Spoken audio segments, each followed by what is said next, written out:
What up, hotheads? I'm Henry, and this is Blaze the Roof. This week, we're going to be reviewing a sauce from a restaurant called Cantina Royale called Tamaulipeka. All right.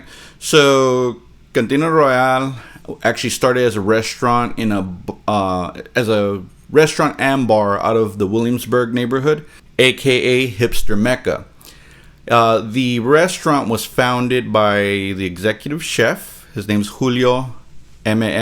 That's MM for you non-Spanish speakers, and restaurateur Diana Bechara. Right, so they started getting into hot sauce by request of the patrons. I guess they liked the salsas there, and they said, "Hey, you guys should sell this stuff," and that's how they got into the game. Right.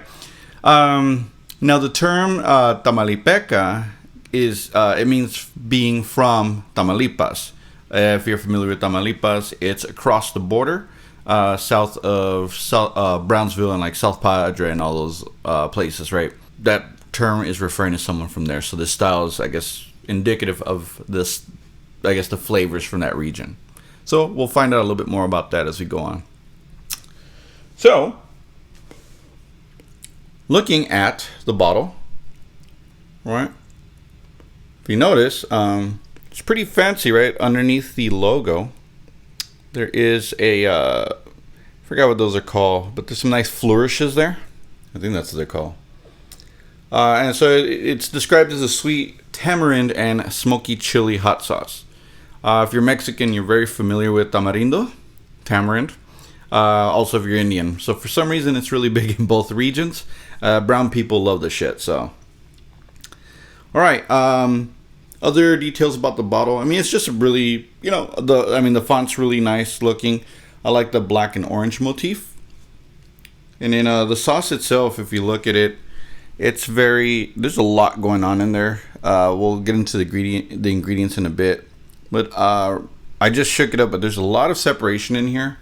Not necessarily, don't know how thick this sauce is. Seems to be pretty viscous, but all right, let's look at the ingredients here. A non-GMO corn oil, chili peppers, tamarind concentrate, which is basically sugar water, tamarind, and 0.1% potassium sorbate.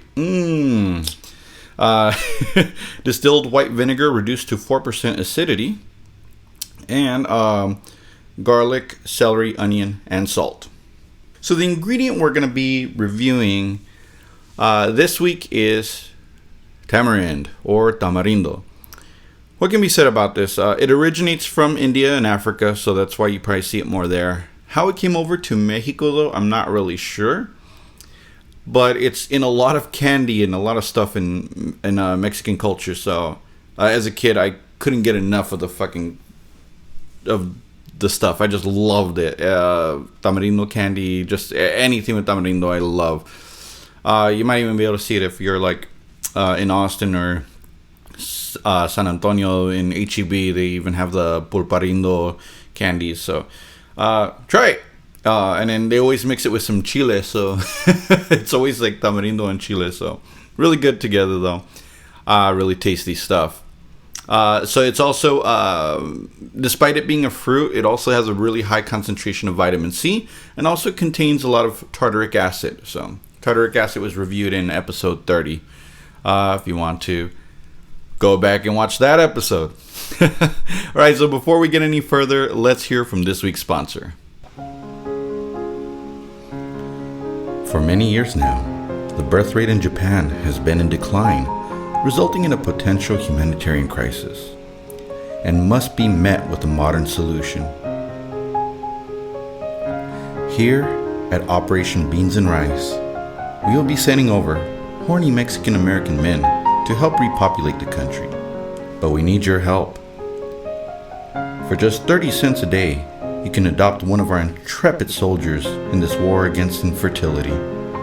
We'll even send you a photo and profile of your adopted soldier, along with their plow path. PLOW stands for Plan for Luring Ovulating Women. Together, we can make the land of the rising sun, the land of rising sons and daughters. Let's make a difference.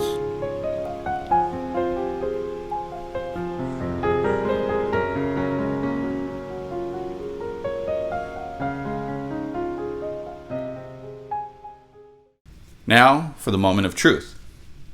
Alright, so again, this has chili peppers. That's all it says.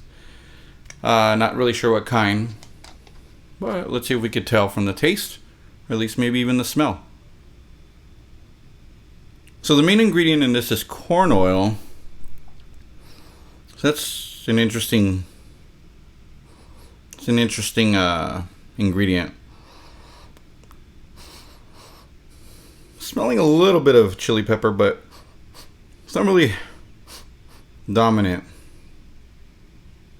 I don't know. Well, let's see what this tastes like, right? So, whoa, there's a lot of separation in this.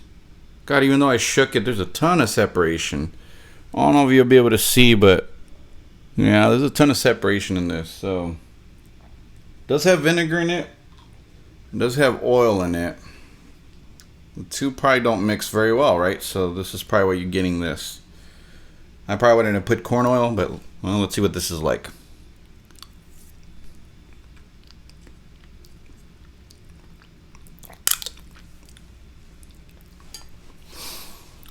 Oh, it's got a decent amount of burn. It is kind of oily tasting. Again, it does have corn oil as the primary flavor. You get an immediate burn on the tip of the tongue and then through the back of the throat. My guess would be that it's probably jalapeno or even serrano.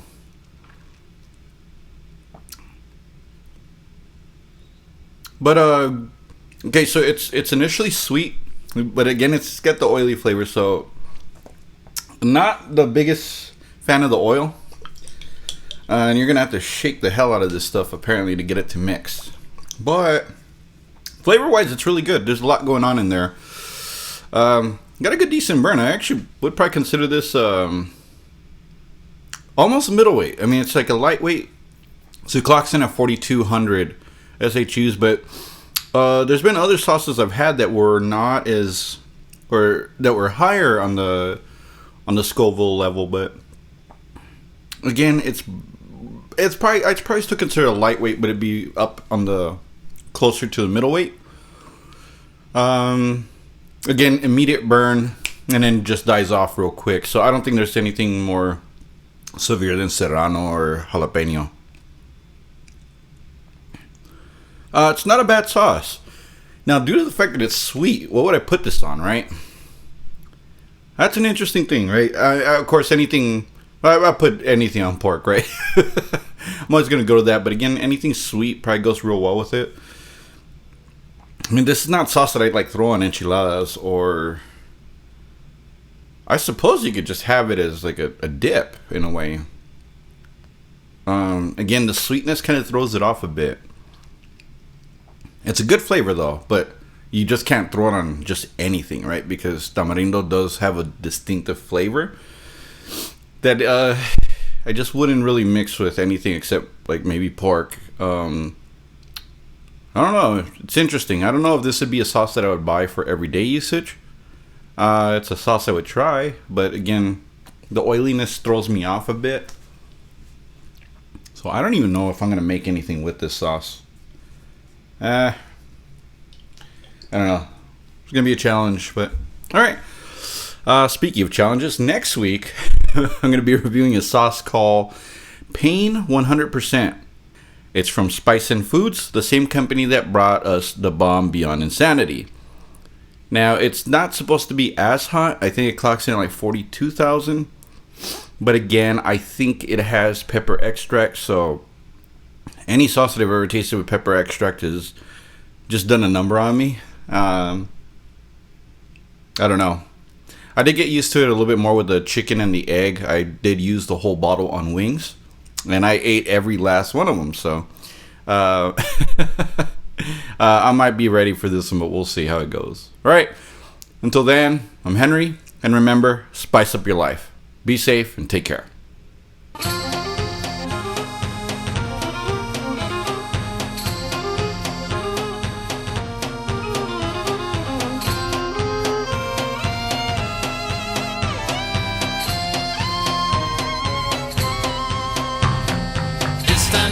Constantinople, now it's Istanbul. Now Constantinople, been a long time gone. Constantinople, now it's Turkish delight on a moonlit night. Every gal in Constantinople lives in Istanbul. Now Constantinople, so if you've a date in Constantinople, she'll be waiting in Istanbul. Even old New York was once New Amsterdam. Why they changed it, I can't say. People just liked it better that way. So take me back to Constantinople. No, you can't go back to Constantinople. Been a long time gone. Constantinople, why did Constantinople get the works? That's nobody's business but the Turks.